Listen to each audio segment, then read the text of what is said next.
άλλαξε, γίνεται στο γήπεδο, πλησιάζει την περιοχή και...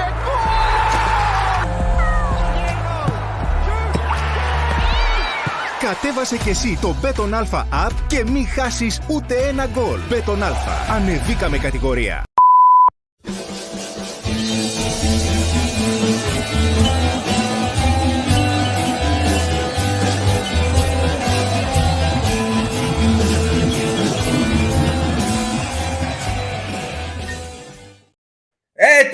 Welcome to No Choftes, powered by Bet On Alpha. Boys and girls, I can't believe I'm actually doing this at this time of the morning. Can you? I can't either, because as you can tell, right now, I'm a little bit blurry-eyed. I still haven't even fucking done this tagline at the bottom because I've just woken up to this news. A potential takeover is on the cards. There's an investor. There's someone looking to be buying the club. It's unbelievable. What is going on? There is someone that wants to buy this club.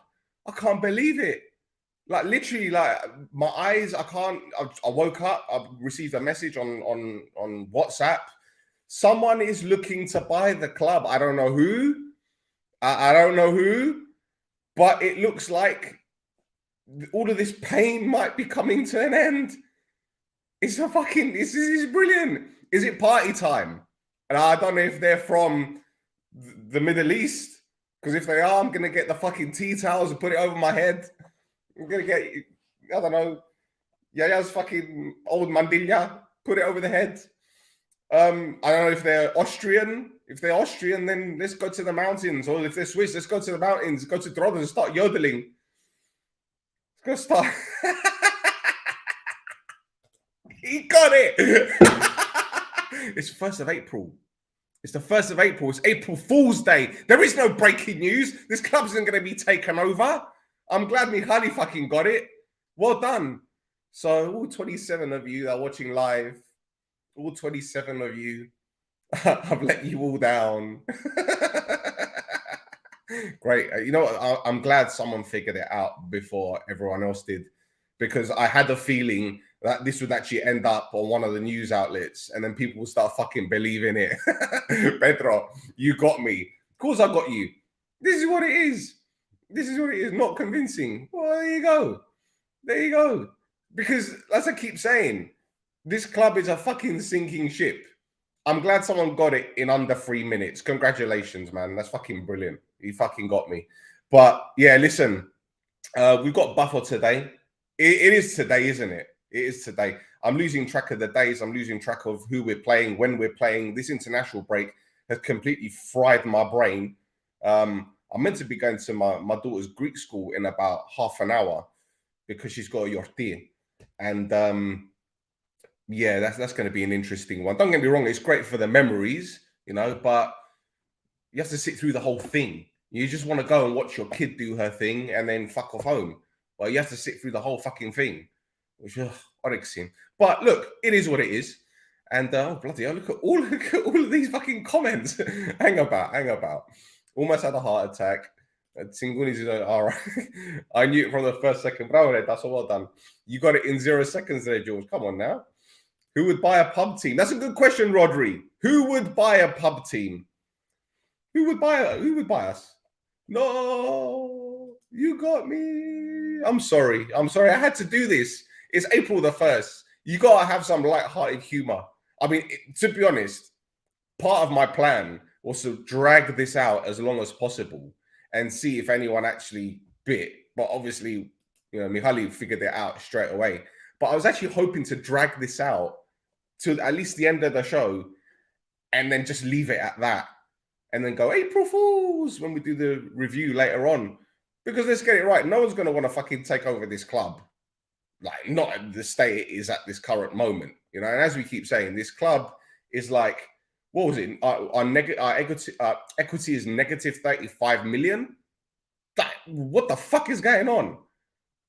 But really and truly, we've got to live in hope, innit? Because remember when the club was going through a very big financial crisis and literally players were having their food bought for them at supermarkets. Fofi told us he'd be going to the supermarket to buy stuff and there'll be Omonoia fans offering to pay because players weren't fucking getting paid on time or they weren't even getting paid at all. So we've gone through a worse patch, yeah, from that respect.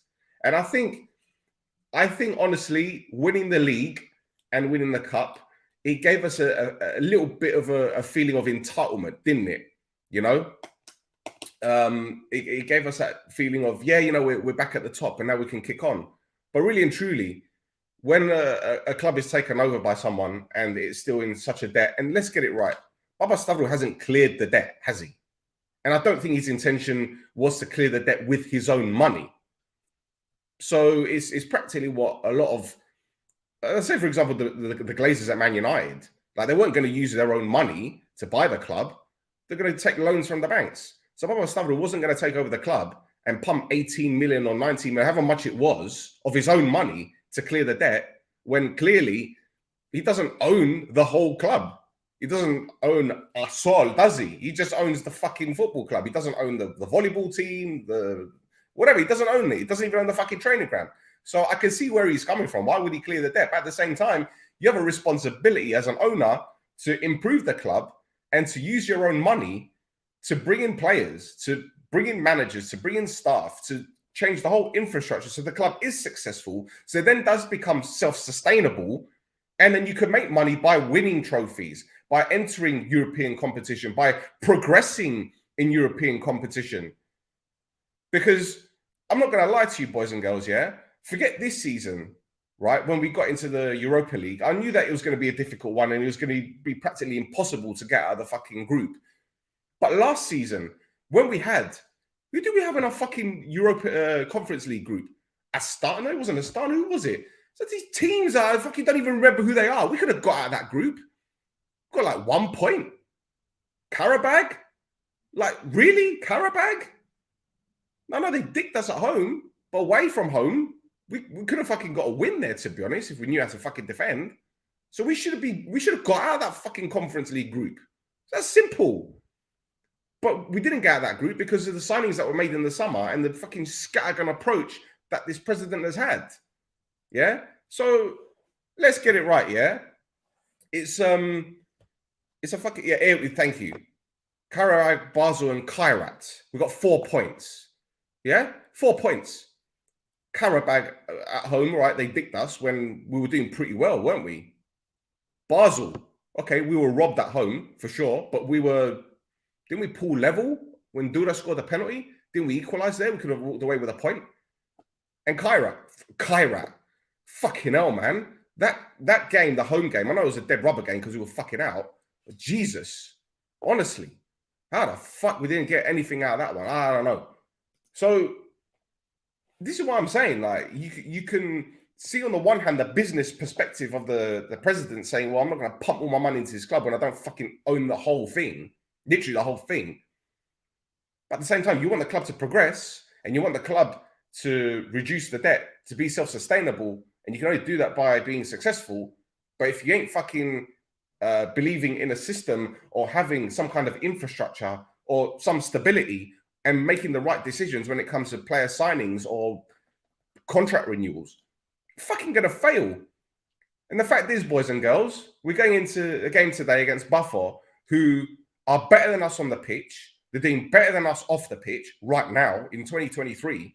If you were to look at the facts, if you look at Omonoia and Buffer, as I said before, if you're an alien and you came to fucking Cyprus, you don't know nothing about football, you don't know nothing about nothing, and you think, well, which one's a more successful club? You think it's Buffer. Because you look at them from top to bottom, they have their own stadium for a start.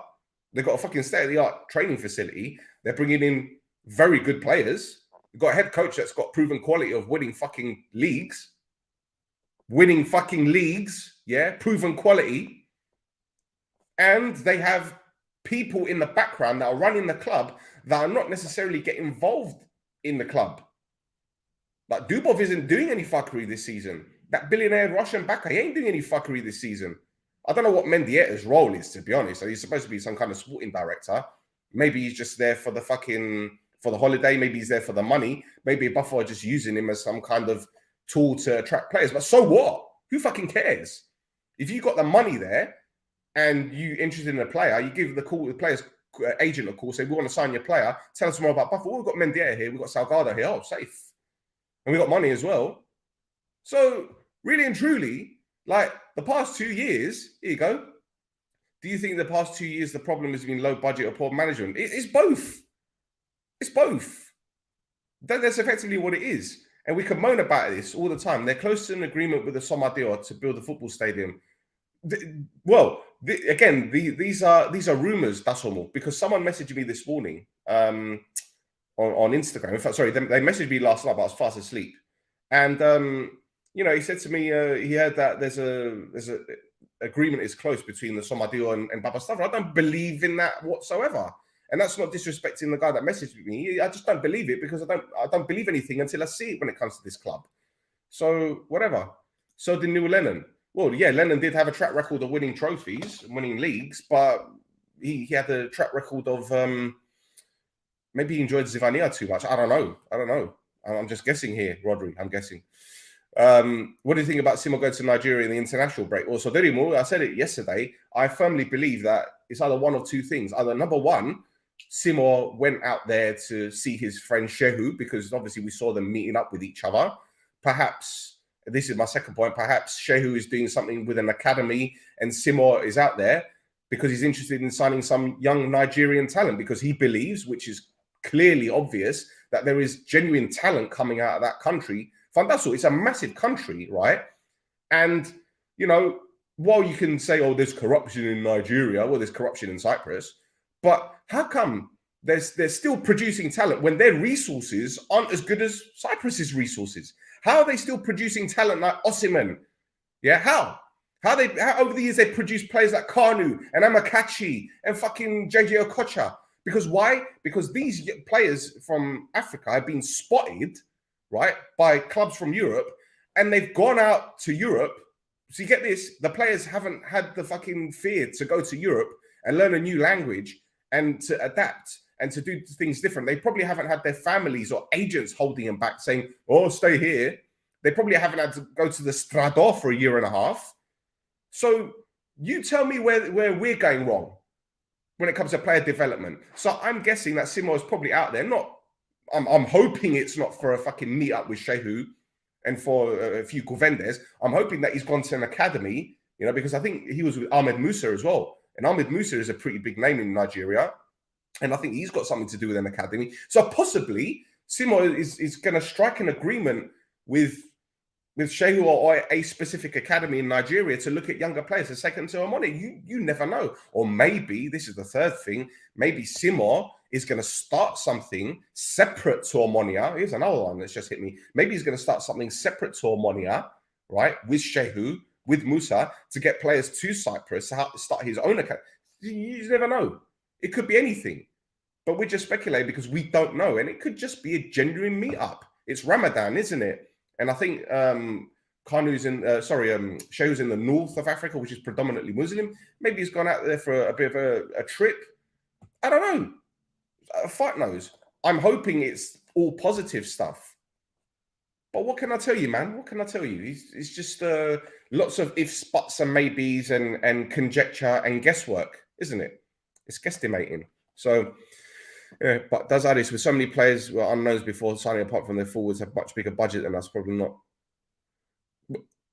Nigo, I can tell you this for a fact. The owner of Addis is a very wealthy Russian, and I think he was close to buying Saint Etienne last year. So they have a massive budget. It's a bottomless pit. Fact.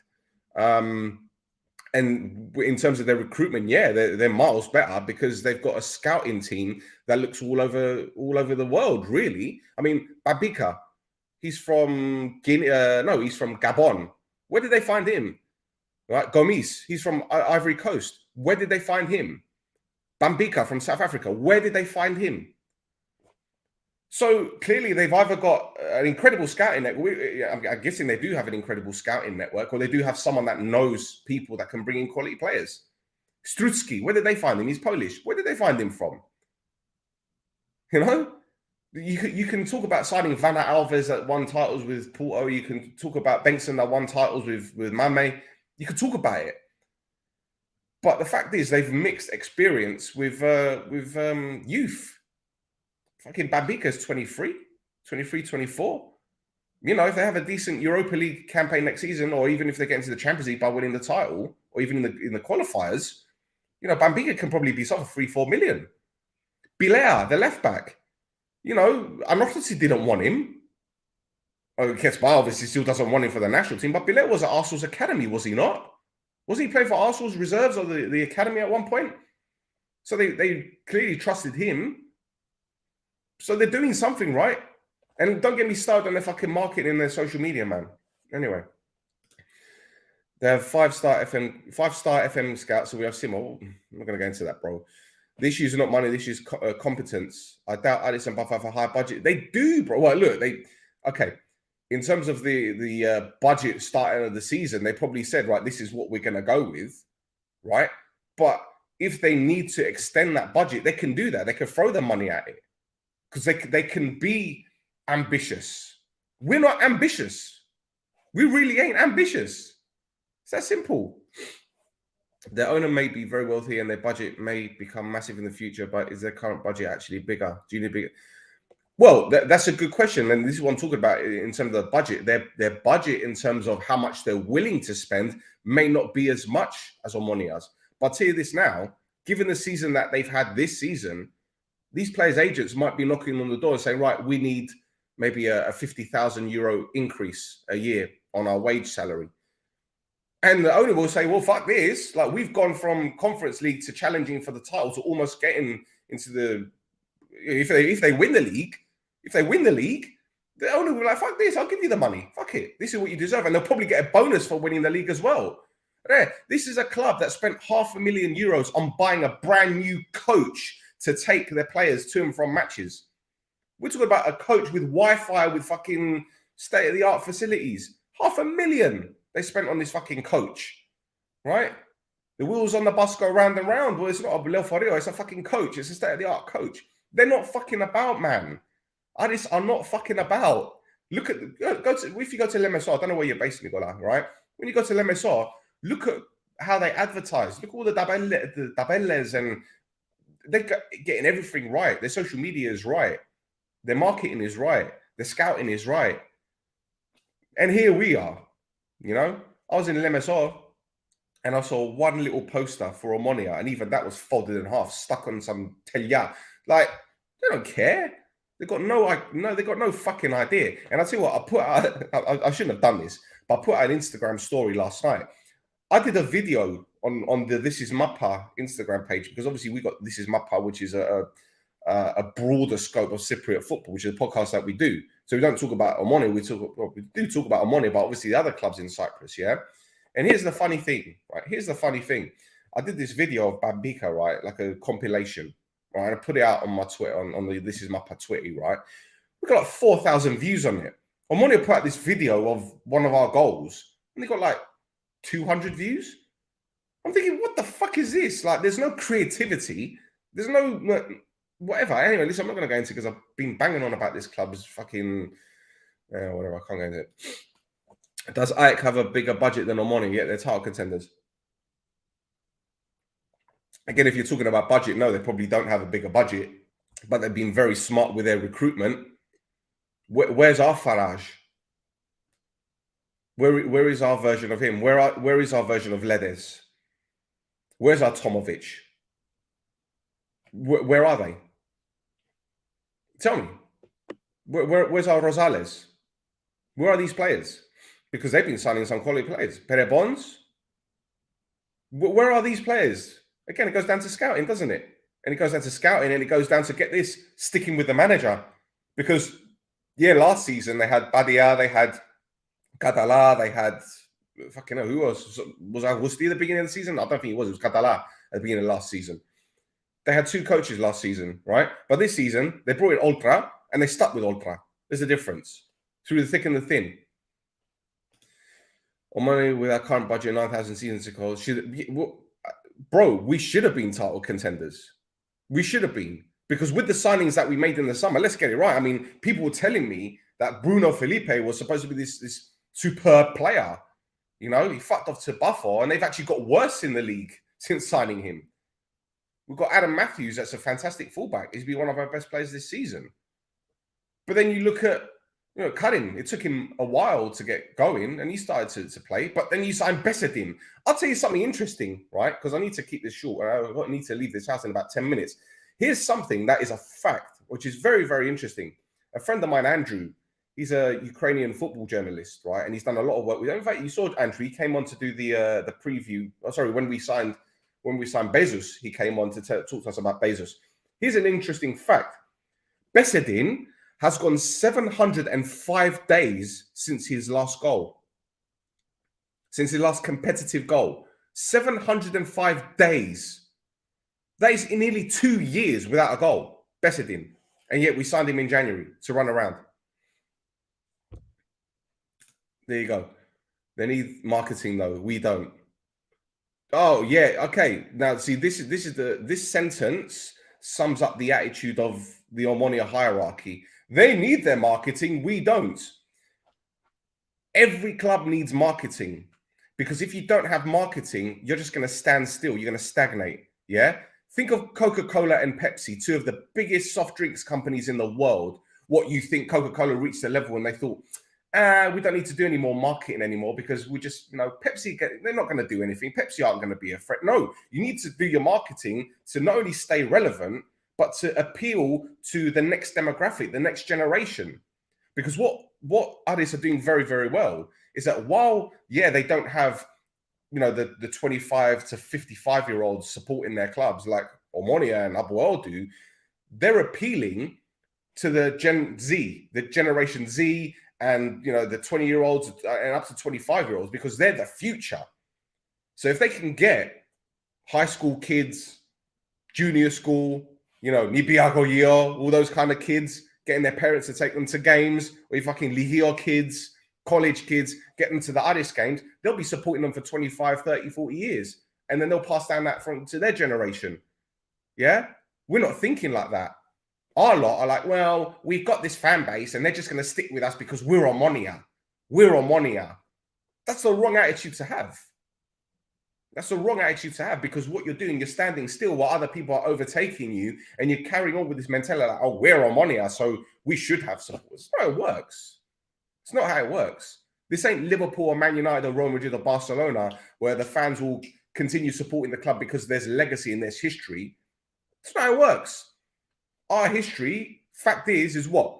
1 title, 2 titles in 30 years? That is our history right now, whether we like it or not. It's fact. Just need to deal with it. We're asking for some smart scouting and recruitment. Well, put it this way. No one was complaining when Lacko was here, when we were signing players. Were they? They sacked Lacko, didn't they? And what happened? What happened to our recruitment when Lacko left? In fact, Lacko left in November 2021. In January 2022, we signed 2 players on deadline day when we needed players prior to that. And one of them was a fucking disaster, wasn't he, Matavs? Fucking disaster. There you go. This is what I keep saying about the mentality of Cyprus, man. Oh, well, they need marketing, but we don't. You need marketing to continue to carry on where you left off and to grow. And listen, it goes back to what I said before about when we brought in Lennon. That was the perfect opportunity to not only bring in the hoop shirt, which is what we did, but it was also the perfect opportunity to look at the expats in the UK and in Cyprus and say, look, we've got a British coach here. We've got a British coach. Let's give some tickets to the military bases. Let's encourage the expats living in the UK. Let's try and encourage Celtic fans to come to games. Let's try and encourage it. But no, they didn't think like that. They thought, well, we've got Lennon and he's a stopgap. Because that's what effectively Darabuluzi said. He was a stopgap coach. So as I keep saying, the club is a fucking joke. The club is a fucking mess. And unless by some miracle, this prank of mine or this hoax of mine, this April Fool's joke of mine does become a reality, we're fucked. It's that simple. So what do? We got to ride it out. I mean, that's how it is. Just ride it out and hope for the best at the end of the season and hope that someone has some kind of sanity and they sit down and they say, right, we're gonna try and fix this. But it ain't going to happen, is it? So yeah, tomorrow we've got Buffer. I'm not looking forward to it. I'm not excited about it, and I'm actually dreading the fucking post-match pod as well. So I might not even do it. I might just let Roy and Chris do it. Let Roy, Chris, and maybe if Muggy can jump on, or maybe you guys can jump on, because I'm actually fucking bored. It's actually boring now because I'm talking the same fucking shit. Anyway, boys and girls, I've been going on for 25 minutes. Thank you for tuning in. Don't forget to like, subscribe, tell your nunna. I don't know how many likes we've got. I'm not even checking it right now. So if you like the pod, like it. If you don't, fuck you then. Sorry. So I'm going to go now. I've got my daughter's yachty, which is going to be fun, I guess. So yeah, we'll be back tomorrow, or maybe I'll be back tomorrow. Depends if I've got Onyx in. Hopefully you'll see Roy's pretty face tomorrow and Chris's pretty face. And yeah, so until next time, I was going to say Bamishila, I can't even be bothered to fucking say that. So I was just going to say, fuck ANTROPI. Ade.